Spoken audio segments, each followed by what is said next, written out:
Quería empezar con una introducción a la neurociencia y a la meditación breve, y luego entrar más en detalle en las investigaciones que hemos hecho en mi universidad, en la Universidad de La Laguna, en Tenerife y las Canarias, España. Bueno, empezar diciendo que, como probablemente saben, la neurociencia es la parte de la ciencia que se ocupa del estudio del cerebro humano, bueno, del cerebro en general y el sistema nervioso. Si me están escuchando ahora, tenemos equipos que nos pueden permitir ver qué parte del cerebro se activa, y se activa el lóbulo temporal, el área auditiva primaria, y bueno, todas las áreas auditivas. Esta zona se llama lóbulo temporal porque está justo debajo del hueso temporal, y se llama temporal porque aquí es donde nos empiezan las canas, se empieza a marcar el tiempo. Hay muchísimos datos que se podría dar sobre el cerebro y nos podríamos alargar mucho. A mí el principal dato que me gusta mencionar es que el cerebro es el sistema más complejo conocido en el universo. Dentro de cada una de nuestras cabezas tenemos el sistema más complejo. No hay ninguna máquina, ningún objeto, ningún otro animal que posea algo tan complejo como nuestro cerebro humano. Para hacernos una pequeña idea, se habla de 100.000 millones de neuronas, los últimos estudios hablan más, un poco menos, 86.000 millones de neuronas, con la edad se van perdiendo algunas por el camino. Y para hacernos una idea de la complejidad, imaginemos que aquí la ciudad que creo que más habitantes tiene, en Quito decían que había 4 millones, no sé cuántos millones en Cuenca. ¿Llega 1 millón? Bueno, pues imaginemos que todos los habitantes de Cuenca le damos a cada uno 1.000 cables. Esos 1.000 cables se conectarían con personas, primero con sus personas familiares, luego con amigos, luego con conocidos, luego con gente que hace un montón. 1.000 cables dan para mucho. Y a cada una de esas personas, pongamos que son 600.000, con 1.000 cables, imagínense el follón de cables que sería. Eso a su vez lo tenemos que multiplicar por 1 millón o por 10 millones para tener una idea de la complejidad del cerebro. Enormemente complejo, que es muy difícil ni siquiera hacernos una idea. Otro dato es que nuestro cerebro es el órgano que más energía consume en proporción a su peso y su tamaño. Estamos hablando de un peso del 2%, entre 1,3, volumen 1,3 o 1,5 litros, en volumen, y consume del orden del 20% o el 25% de la energía de nuestro cuerpo. Quería transmitirles dos conceptos. Un concepto que se utiliza mucho en neurociencia es la neuroplasticidad. La neuroplasticidad lo que nos viene a decir es que nuestro cerebro está permanentemente cambiando, generando nuevas conexiones y dejando conexiones que no usa. Esa neuroplasticidad ya se mencionaba de alguna forma hace más de un siglo por Santiago Ramón y Cajal, premio Nobel de Medicina en 1906, casi más de un siglo decía que cada ser humano que se lo propone puede ser el escultor de su propio cerebro. Nuestro cerebro, dependiendo de las actividades, las emociones, las vivencias, cómo reaccionamos a las situaciones que nos crean, va cambiando sus conexiones. Y somos nosotros, dependiendo de lo que hacemos, cómo lo vivimos, cómo lo experimentamos y hacia dónde vamos, los que de alguna forma estamos esculpiendo nuestro cerebro. A través de la meditación también esculpimos especialmente el cerebro, que es lo que iré presentando en adelante. Bueno, en Ecuador tenemos 2 hemisferios, el norte y el sur, y en nuestro cerebro también tenemos 2 hemisferios, el izquierdo y el derecho. Se habla del hemisferio izquierdo hasta el siglo pasado se decía que el hemisferio izquierdo era el hemisferio principal porque era el que se ocupaba del lenguaje. El lenguaje es muy importante en nuestra vida, se ocupaba del lenguaje, la lógica, la matemática, incluso la ciencia tiene que ver con el hemisferio izquierdo, y se creía, bueno, pues si falla uno, que no falle este, porque es casi como la mano derecha. Sepan que cada hemisferio del cerebro se ocupa de la parte opuesta del cuerpo. Recibe la información de la parte opuesta del cuerpo, recibe el tacto y también controla la parte opuesta del cuerpo. Esto se llama la contralateralidad. Bien, hoy se sabe que el otro hemisferio, el hemisferio derecho, que controla la parte izquierda del cuerpo, donde está nuestro corazón, que lleva el tema de las emociones, el arte, la inspiración, la intuición, es sumamente importante. Tan importante como el otro hemisferio, a veces más. nosotros no tenemos percepción de tener dos hemisferios, sino que tenemos una única conciencia, ¿no? Aunque a veces tengamos una, ¿verdad? ¿Me van siguiendo bien? Sí, sí.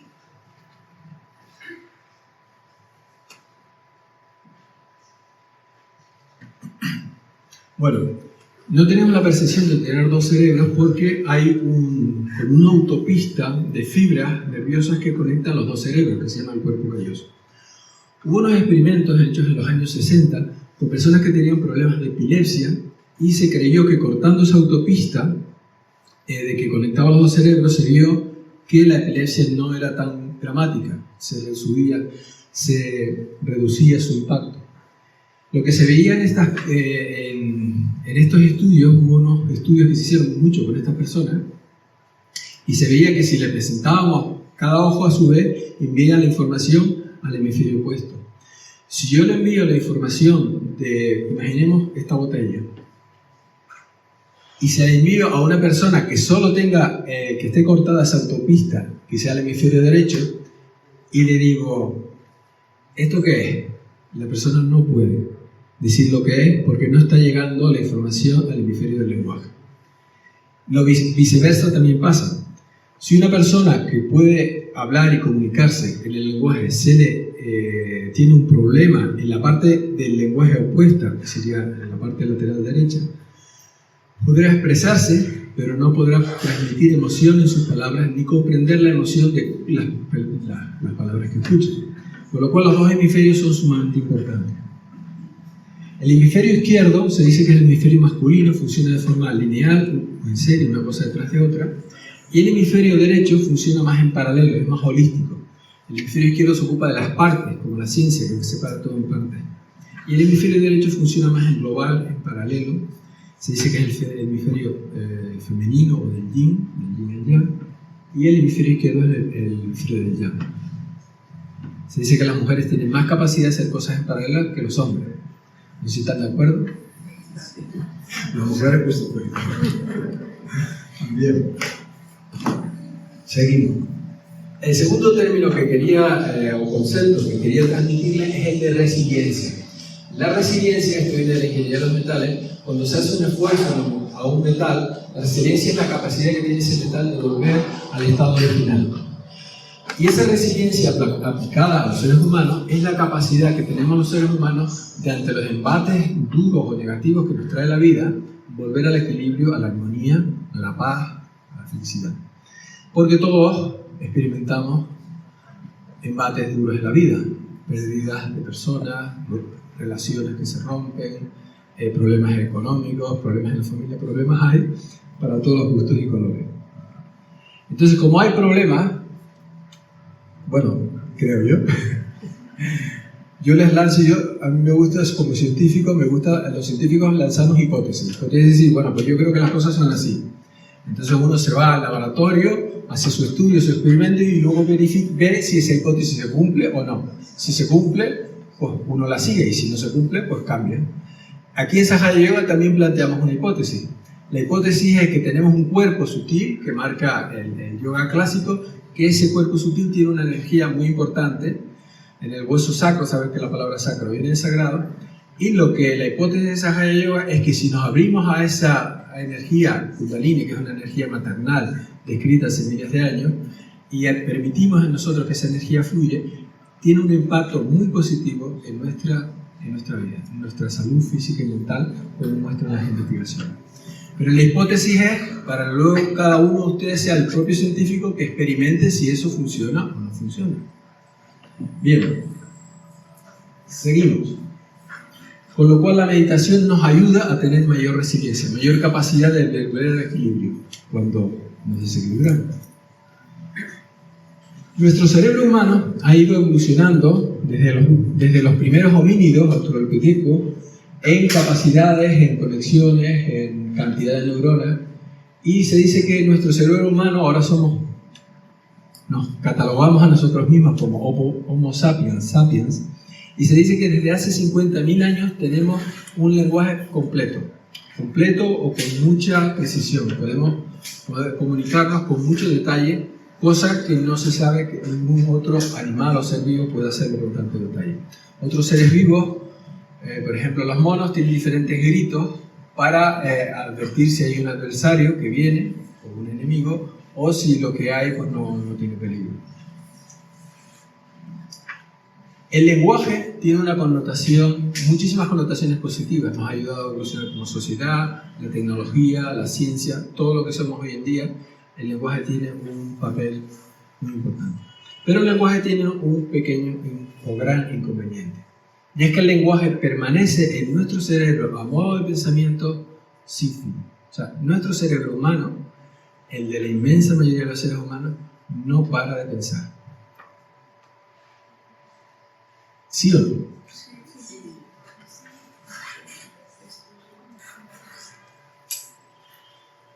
Sí, no para de pensar.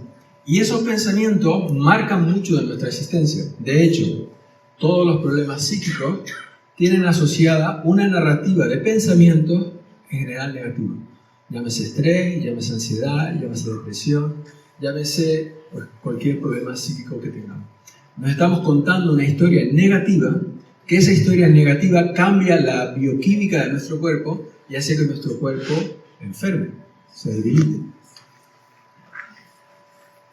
Este estudio, que es hecho en la Universidad de Harvard, en Estados Unidos, presentado en la revista, publicado en la revista Science, que es una de las revistas con más repercusión científica, en el año 2010 se hizo con 5.000 voluntarios de 83 países. El estudio era sencillo, pero tenía mucha inteligencia detrás. Lo que hicieron fue simplemente le mandaban un cuestionario sencillo a los voluntarios y les preguntaban qué estás haciendo, dónde tienes tu atención, cómo te encuentras emocionalmente, etc. Y lo que vieron es lo que marca el título. El título en español es Una mente errante es una mente infeliz. Una mente errante se entiende una mente que está con pensamientos como un mono saltando de un árbol a otro árbol. Lo que ponen en la conclusión es, en conclusión, en español de nuevo, una mente humana es una mente errante y una mente errante es una mente infeliz. La capacidad de pensar en lo que no está pasando es un logro cognitivo que acarrea un coste emocional. ¿Qué les parece? ¿Aceptable? Bueno, todos son hipótesis y tanto en la investigación como en Sahaja Yoga no nos interesa para nada la fe ciega. Se trata de ver, experimentar y fluir, y cuando uno ve que las cosas no funcionan, pues no funcionan y cambiar. Bien, los pensamientos que están en nuestra cabeza nos llevan al futuro o al pasado. No es posible mantenerse en el presente con pensamientos, porque los pensamientos son mañana voy a hacer tal cosa, y fíjate tú lo que me pasó ayer, o hace un año, o hace 10 años si tenemos baja resiliencia. Para poder estar en el presente hay que parar los pensamientos. Esta es otra hipótesis, pero uno lo puede experimentar. Vamos a experimentarlo solo 15 segundos. Voy a parar 15 segundos.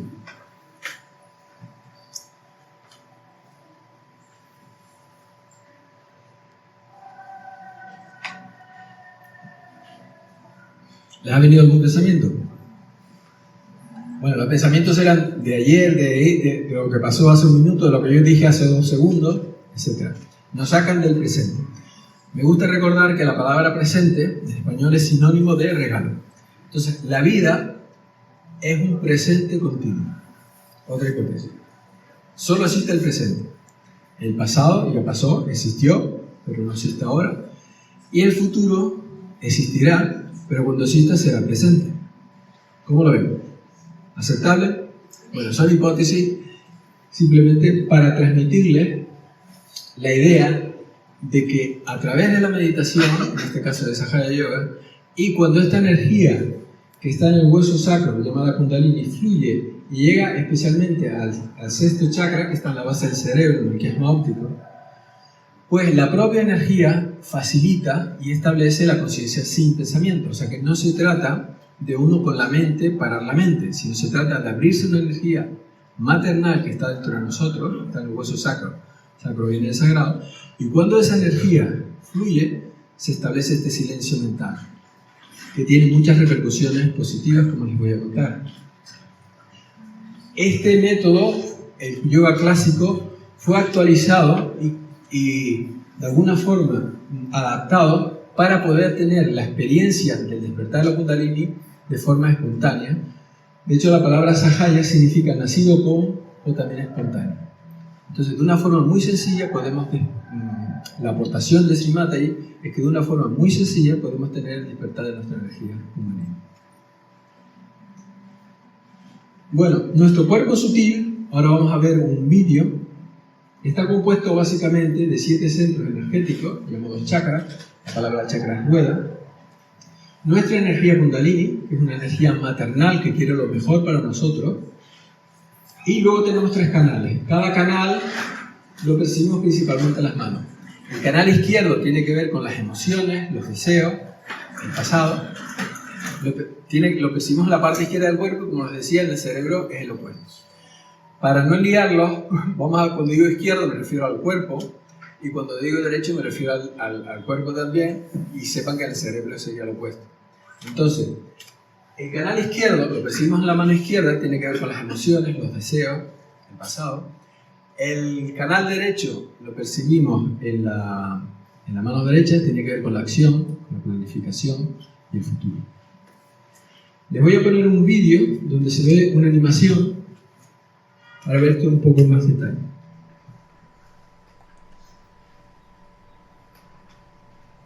Bueno, todo esto a su vez se corresponde con nuestro sistema nervioso, principalmente el sistema nervioso autónomo.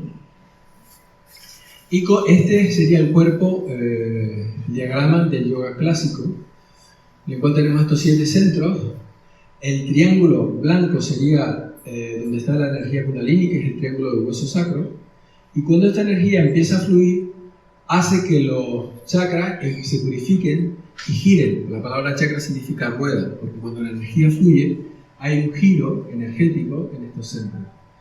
Y cuando llega al último centro, tenemos la unión de nuestra energía Kundalini con la energía Kundalini universal, que se puede adaptar a cualquier cultura, religión, creencia. Lo podemos llamar la unión con Dios, la unión con el cosmos, con el universo, lo más elevado que cada cual siente.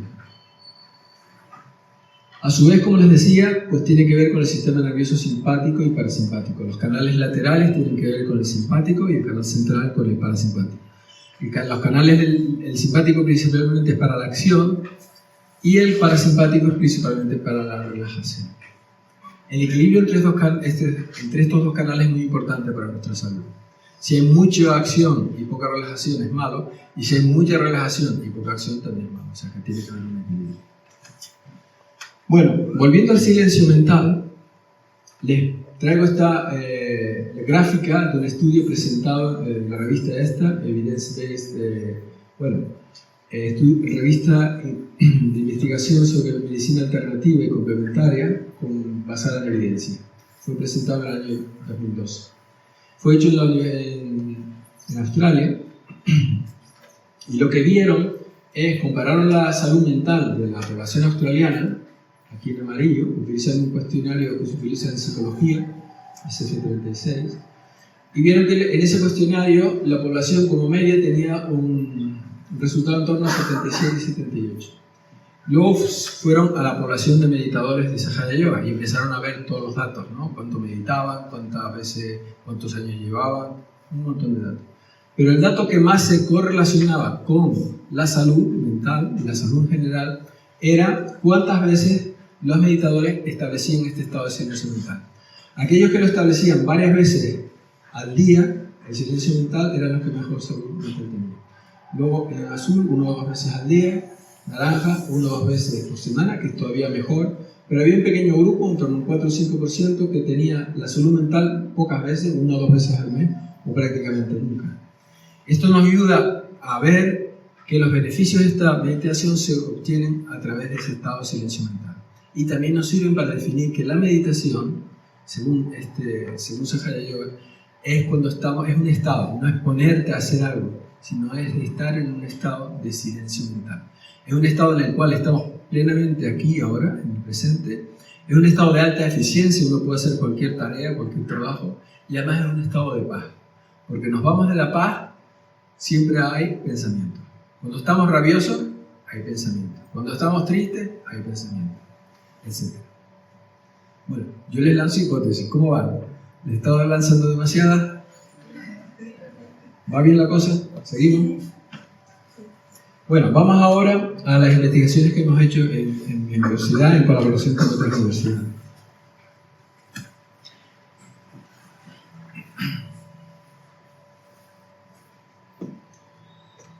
Nuestras investigaciones se han hecho todas en este escáner de resonancia, un escáner de resonancia magnética. Este es el equipo más complejo que tenemos y más caro en nuestra universidad, y este es el cerebro humano de un voluntario, que como les decía, el cerebro humano es el sistema más complejo conocido. Más complejo a nivel tecnología, más complejo a nivel biología. Bueno, hemos hecho 3 tipos de investigaciones. La primera es ver qué partes del cerebro se activaban cuando los meditadores estaban en este estado de silencio mental. La segunda es ver cómo cambiaba la anatomía del cerebro entre meditadores y no meditadores. Y el tercero, que no nos va a dar tiempo hoy, es cómo las diferentes áreas cooperan en ese estado de silencio mental. Creo que mañana hay otra sesión, bueno, ya luego les comentaremos, que a lo mejor si alguno viene, pues a lo mejor podemos ver esta otra tercera parte. Bueno, el primer estudio lo hicimos en el año 2011 con 19 voluntarios que llevan más de 3 años practicando esta meditación diariamente. Y lo que vimos es que en la primera meditación había actividades en el lóbulo. Saben que tenemos 4 lóbulos, el frontal detrás de la frente, el temporal que les mencionaba antes en los lados, el occipital detrás y el parietal un poco aquí detrás, un poco hacia atrás entre el frontal y el occipital.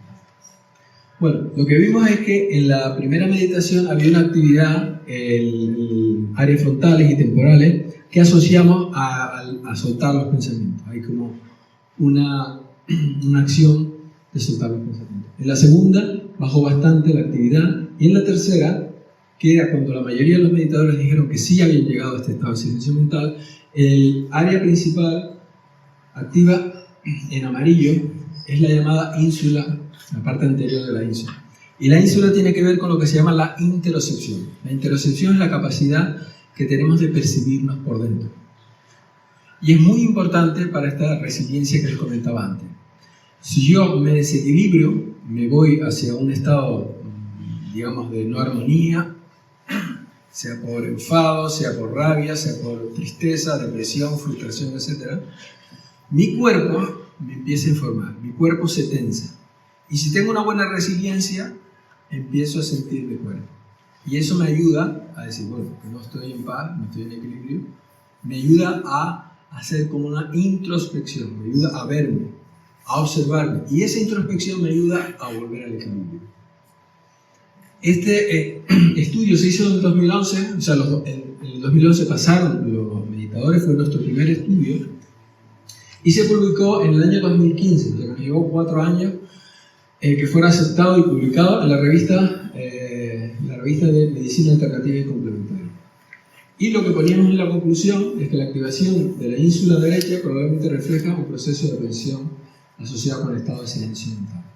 Y también mencionar que esta interocepción permite o facilita la integración cuerpo-mente. Porque cuando tenemos problemas psíquicos, lo que ocurre normalmente es que hay una desconexión. Nuestra cabeza está en un lado y nuestro cuerpo está en otro. Por lo cual es muy importante esa integración y sentir el cuerpo. Bueno, esta la pongo a nivel de curiosidad porque justo cuando empecé mi viaje a Ecuador me notificó esta revista, BMC en Buenos Aires, que había sido aceptada para publicar. Nos llevó 1 año desde que empezamos a contactar, entre que nos decían que hay cosas que modificar. Y en la semana pasada, el 18 de octubre, me llegó la revista, me informó que nuestro artículo había sido publicado. Este artículo, en español, sería Estudio de la actividad neuronal asociada con las oraciones, los rezos y la meditación de Sahaja Yoga. Sahaja Yoga, a su vez, incorpora de todas las culturas y religiones cosas puntuales. Y entre otras, incorpora la oración del Padre Nuestro y incorpora también las oraciones espontáneas. Entonces le pedimos a los meditadores que en diferentes tareas, y una de ellas era rezar el Padre Nuestro, como lo rezan a veces en meditación. El Padre Nuestro no es propiamente la meditación, sino es una preparación. Es porque el estado de silencio mental también tiene una parte como devocional. Y el Padre Nuestro nos ayuda a eso. Tiene que ver sobre todo con el sexto centro, que tiene que ver también con esto que les hablaba del silencio mental.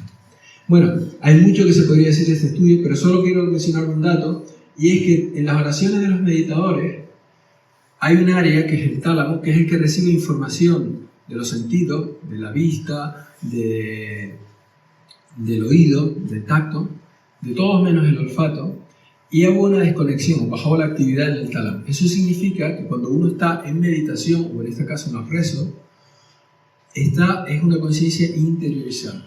Y eso es una diferencia. Este mismo estudio se hizo con cristianos daneses, hecho en la Universidad de Aalborg en Dinamarca, y el profesor que hizo ese estudio, el principal investigador, le pedimos que se incorporara a nuestro grupo para este estudio, se incorporó y plasmó en el estudio que esta diferencia existía. Normalmente cuando las personas rezan a un Dios que está afuera, a un Dios trascendente. Pero en el yoga se ve que no solo Dios, hay una filosofía dentro del yoga que se llama Advaita, que dice de alguna forma resumida es que todo es Dios. Dios está afuera, trascendente, pero Dios también está dentro, inmanente. Y el proceso de evolución, de crecimiento personal o espiritual, en el Advaita se dice que es a despertar los aspectos de Dios dentro de uno. Esto también son hipótesis, ¿no? Entonces, ese Dios inmanente tiene que ver de alguna forma con que en la meditación es ir hacia adentro e incluso ver o despertar o abrirse al aspecto de Dios que hay dentro de uno, con mucha humildad. Eso no quiere decir que somos seres humanos, con mucha humildad. Bueno, voy ahora ya al segundo estudio, que es el que es nuestro estudio estrella porque es el que más repercusiones ha tenido. Para poder entender este estudio debemos saber que nuestro cerebro humano, según su aspecto, tiene tres tipos de materia. La materia gris, por su color más grisáceo que está en el exterior, que básicamente son las neuronas. La materia blanca, que son las conexiones de fibras nerviosas. Y luego el líquido cefalorraquídeo, que estos son los huecos. Es importante saber que, como les decía antes, cuando esculpimos nuestro cerebro formamos conexiones y eso cambia la materia gris. A modo de ejemplo, les traigo este estudio publicado en el año 2004. Se le pedía a los estudiantes que aprendieran este arte malabar de tener varias pelotas en el aire. Primero pasaron por el escáner y después de un mes de estar practicando todos los días 1 hora, pues estas áreas en amarillo, que tienen que ver con la percepción visual del movimiento, o sea, cómo hacer una idea de lo que se está moviendo, cómo se está moviendo, aumentaron su materia gris. Después, eso fue en la segunda, se vio que aumentó la materia gris en esta zona, luego pararon de practicar y esas mismas, donde había más materia gris, disminuyó. Esto nos ayuda a ver que la materia gris funciona como pequeños músculos. Las tareas, este tipo de estudios se ha hecho con taxistas, con músicos, con muchas profesiones, y se ve que según las partes del cerebro que ocupa sus tareas de trabajo, pues eso genera más materia gris. También es importante saber que los problemas psíquicos van a acarrear una pérdida de materia gris, y un caso más exagerado es el Alzheimer, donde hay una pérdida de materia gris muy grande. Bueno, en nuestro estudio conseguimos una población de 23 meditadores que llevaban más de 5 años meditando a diario, y conseguimos 23 no meditadores, y ambos grupos eran lo más similares en edad, proporción de hombres y mujeres, mismo nivel de estudio, etc. Lo que vimos es que los meditadores, había más de 30 áreas en el cerebro donde los meditadores tenían más materia gris. Y no había un solo área donde el grupo de control tenía más materia gris. Pero lo más significativo, lo que se publicó en la revista, es que el grupo de Sahaja Yoga tenía más de un 7% de materia gris que el grupo de control. Y esta es la mayor diferencia que se ha publicado en la revista científica con voluntarios sanos. En esta gráfica vemos la edad entre 20 y 65 años. Aquí tenemos el porcentaje de materia gris. Vemos que ambos grupos tienen en torno a un 47%. Cada punto rojo es un voluntario meditador, cada punto azul es un voluntario control. Y vemos no solo que los meditadores tienen más materia gris, sino que su materia gris disminuye con la edad más lentamente. O sea que se ralentiza el envejecimiento. Bueno, esto se publicó en la revista Plus One, que es una revista que publica de todas las ramas de la ciencia, que tiene bastante prestigio. Y nuestro artículo fue de los más leídos cuando se publicó en el año 2016, descargado, y posteriormente, pasados los años, la propia revista me volvió a informar que nuestro artículo era los más citados. Citados quiere decir, cuando se hace un artículo científico, al final sale la bibliografía que menciona todos los artículos que tienen algo que ver. Entonces nuestro artículo ha sido citado bastante, de los más citados de ese año de esta revista. Bueno, ese 7% era un caso atípico en la estadística empleada, y incorporamos a nuestro grupo de científicos un profesor de estadística y vimos con los mismos datos que los lóbulos frontales, que marcan mucho de nuestra personalidad, la capacidad de autocontrol, de control de emociones, de control de atención, de inhibirse cuando aparece una tentación o cosas que no debemos hacer, pues el grupo de Sahaja-Yoga tenía mucho más, o sea, la materia gris era estadísticamente diferente. Estadísticamente diferente quiere decir que la diferencia es notable, que no es por casualidad. Luego también en el lóbulo temporal derecho y en el tallo cerebral derecho. Bueno, como les decía, es la mayor diferencia en materia gris publicada en una revista científica. Esto se publicó en el año 2001. Bueno, mencionarles que, y ya acabé mi parte, que hay otros estudios de otras universidades donde han trabajado con los meditadores de Sahaja-Yoga, y se ha visto que la meditación de Sahaja-Yoga produce mejoras, reduce el estrés, la depresión, la ansiedad, son cada uno un artículo diferente, reduce el déficit de atención y hiperactividad, pues con niños, el asma, mejora el asma, arritmias cardíacas, diabetes, hipertensión, menopausia, epilepsia. En cada uno de estos estudios se menciona siempre el apellido del primer autor y el año de la publicación. Todos estos artículos están disponibles en internet. Y ya para concluir mi presentación, decirles que llegar frecuentemente a este estado de silencio mental tiene muchas implicaciones positivas para nuestra salud, para nuestros estados emocionales y para nuestro vivir diario. Nos permite tener la atención y aquí y ahora. O sea, de hecho, desde que paramos de pensar, estamos en el presente. Y nos permite la integración que les decía cuerpo-mente. Mejora nuestra salud mental, como vimos en el artículo de Australia. Ayuda a rejuvenecer o enlentecer el envejecimiento del cerebro, como vimos en la materia gris. Esto es no se los he podido contar hoy, que es el tercer tipo de estudio. Mejora nuestra atención e interacción con las emociones. Y en el primer estudio de la Universidad de Harvard, que decía, hablaba de la mente errante como mente infeliz, vemos también que llegar frecuentemente al silencio mental facilita salir de esa mente errante, lo cual nos permite una vida más feliz y sana. Y mejora todo ello la resiliencia. Bueno, decir que este tipo de estudio no se ha hecho solo en mi universidad. He tenido la suerte de tener colaboradores como la doctora Katia Rubia de King's College de Londres, en Inglaterra, el profesor Alfonso Rapp Barros de la Universidad de Castellón y otros colaboradores. Este es el profesor Uffe Schock de la Universidad de Aarhus en Dinamarca, con el que hicimos el estudio de los rezos. Y bueno, todos los estudios, cada vez que se saca un estudio, se publica un estudio, en mi universidad saca una publicación a nivel de divulgación en los medios de comunicación, una nota de prensa. Está todo en mi página web, celiahernandez.com, y aquí también pueden contactar conmigo. Ahora vamos a tener un breve, ya para acabar mi sesión, mi parte, un breve turno de preguntas, si tienen alguna curiosidad, alguna duda, antes de pasar a la sesión. Yo vi ahí que decía que no es cierto que ocupamos el 10% de nuestro cerebro. Sí, correcto. ¿Me podría informar un poquito más? O sea, sí, bueno, esto hay a lo largo del avance con la neurociencia, especialmente creo que fue en el siglo XIX, se hablaba de que solo usamos el 10% del cerebro. Y esto no es cierto, porque las neuronas que no se usan, se mueren. Entonces, usamos todo nuestro cerebro. Las neuronas lo que hacen es recibir información de otras neuronas, impulsos nerviosos, y luego mandar información a otras neuronas. Entonces, el cerebro lo usamos al 100%. Todas las neuronas se usan. Lo único que unas se usan más y otras se usan menos. Cuando se dejan de usar, de hecho, los primeros, cuando un niño nace, trae un montón de información que empieza a reconectar, y hay lo que se llama un podado, porque hay muchas de las neuronas con las que nace que en los primeros años, como no se conectan, se pierden. Pero todas nuestras neuronas están funcionando. Y esto es una cosa que se comentó así a nivel de divulgación, pero que era falso. O sea, usamos el 100% del cerebro. Sí. Gracias, Sergio, por la presentación. Cuando ustedes hicieron el estudio de meditadores y no meditadores, pero específicamente fue con la técnica de Sahaja Yoga. Sí.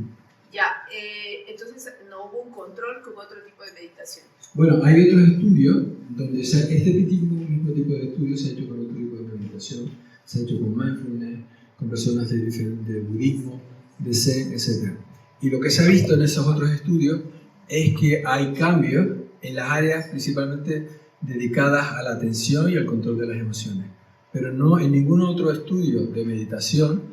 Y creo de otras meditaciones hay del orden de 20 estudios, y en ninguno de esos 20 estudios, ni en ningún de otro tipo, hay un cambio o se ha publicado un cambio, una diferencia en todo el cerebro. Nuestro estudio es el único que refleja que hay una diferencia en materia gris en todo el cerebro. Una cosita más, cuando integraron las oraciones, porque el método Sahaja Yoga no tiene la parte de oración, ¿o sí? Sí, tiene oración. Ya, ok, entonces cuando integraron el Padre Nuestro, que no es parte de... ¿hubo cambios? O no? No, vamos a ver, quizás no me explique bien. La esencia de la meditación es este estado de silencio mental. Para llegar al silencio mental hay muchas técnicas que se pueden usar. Entre ellas, el Padre Nuestro. Pero igual que el Padre Nuestro, pues hay cantos de... O sea, hay cosas, por ejemplo, del Islam, hay muchas cosas del budismo, etc., ¿no? Hay mantras, hay técnicas de trabajo, todo ello para facilitar llegar al estado de meditación que es el silencio mental. Sí. Buenas noches. Disculpen la pregunta. Bueno, tengo dos preguntas. La primera es, por ejemplo, si es que ya se medita diariamente, ¿hay un tiempo que tiene que durar la meditación para poder llegar, digamos, a... Sí, bueno, no hay un tiempo así concreto. Nuestra recomendación es empezar del orden con meditaciones cortas, de 5 o 10 minutos, idealmente una por la mañana y otra por la noche, si se puede, o al menos una. Y nuestra experiencia es que si eso se mantiene con una cierta regularidad, al mes, en las pocas semanas, uno empieza a percibir cambios. Uno empieza a percibir que las cosas mejoran.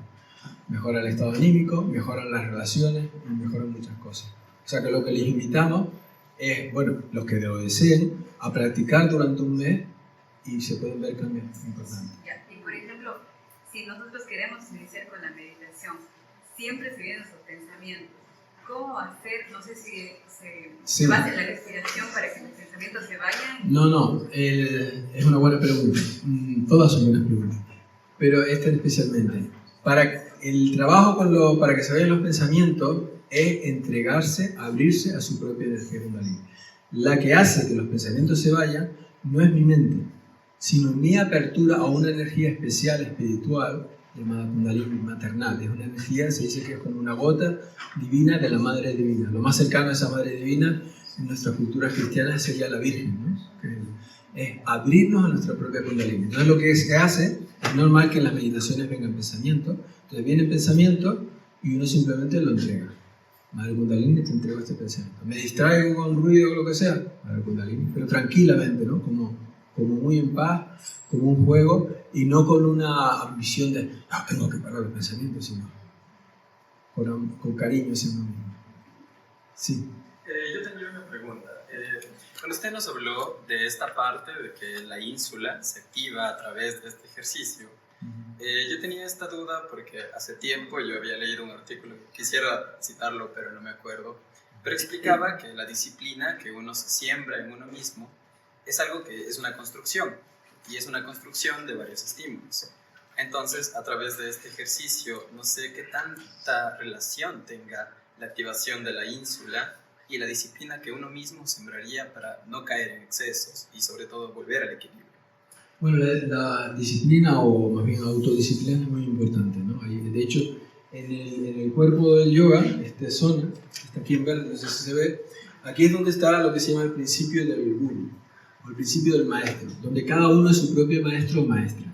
Entonces, si uno tiene una buena autodisciplina, este principio está funcionando bien. Y eso le hace que uno se diga, bueno, pues yo voy a probar esto, lo voy a probar y me pongo todos los días a darle esa prioridad. Entonces, todo está relacionado, ¿no? Pero son cosas ligeramente diferentes.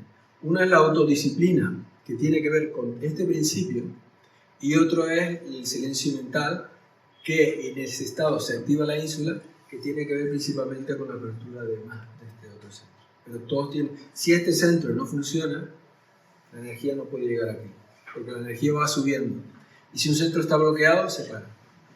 Se para. Gracias. Sí. Buenas noches. Yo quería hacer una pregunta. Para la meditación, ¿tiene que ser necesariamente en esa posición de loto o acostado? ¿Tiene el mismo valor? No, nosotros lo que recomendamos, lo mejor al principio es, bueno, el loto si uno está cómodo. Es importante estar cómodo, porque si uno no está cómodo, la atención se va a la incomodidad. Me duele aquí, me molesta aquí. Entonces lo mejor al principio es estar simplemente sentado en una silla o en una posición cómoda y hacer el ejercicio. Bueno, me dicen que se nos está yendo el tiempo, entonces vamos a pasar si alguien tiene preguntas, al final le puedo contestar. Vamos a ver un vídeo de la fundadora donde ella habla un poco de esto.